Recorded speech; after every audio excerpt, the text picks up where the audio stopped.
Certaines activités professionnelles sont vécues à la fois comme un travail et comme une passion, allant bien au-delà de la simple fonction rémunératrice, affirme le livre intitulé « Le travail passionné, l'engagement artistique, sportif et politique ». Ce qui caractérise le travail passionné, c'est l'engagement, la liberté, la créativité, l'autonomie, le sens de l'action, l'exercice de l'activité comme porteur de sa propre rétribution. C'est l'incarnation d'une nécessité intérieure plus que d'une contrainte externe. C'est la porosité des frontières entre travail et loisir, vie professionnelle et vie privée, contrainte et plaisir, subordination et réalisation de soi.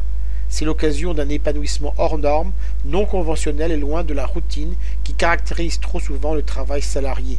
On n'exerce pas un métier pour gagner sa vie, on gagne sa vie pour pouvoir exercer un métier.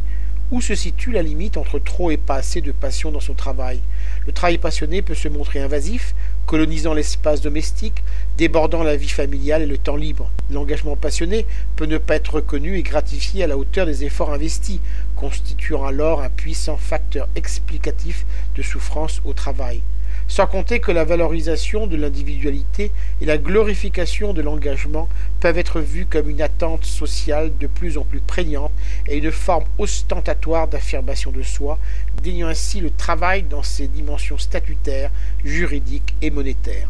À la fois hautement désirable et facteur d'émancipation, la passion au travail peut apparaître harmonieuse, mais elle peut tout autant s'avérer peu enviable et source d'aliénation quand elle devient excessive, être réduite à de seuls supports de reconnaissance de l'identité. Je rappelle le titre de l'ouvrage, Le travail passionné, l'engagement artistique, sportif et politique. Les contributions ont été réunies par Marc Loriol et Nathalie Leroux.